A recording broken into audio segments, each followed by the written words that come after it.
Hello, welcome to my channel. It's high summer and the garden is awash with color.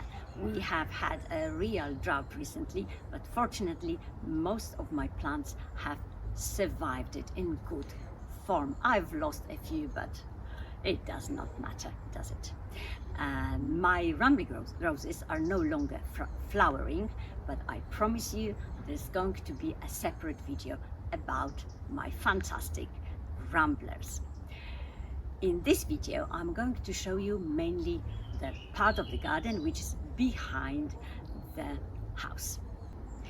I am really happy about the fact that the foxgloves, whose seeds I bought in Great Britain 2 years ago, and they were sown last year.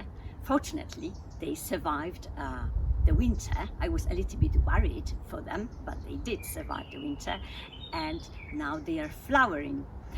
I must tell you, it's my hope that they are going to become actually perennials, and I won't have to sell them again.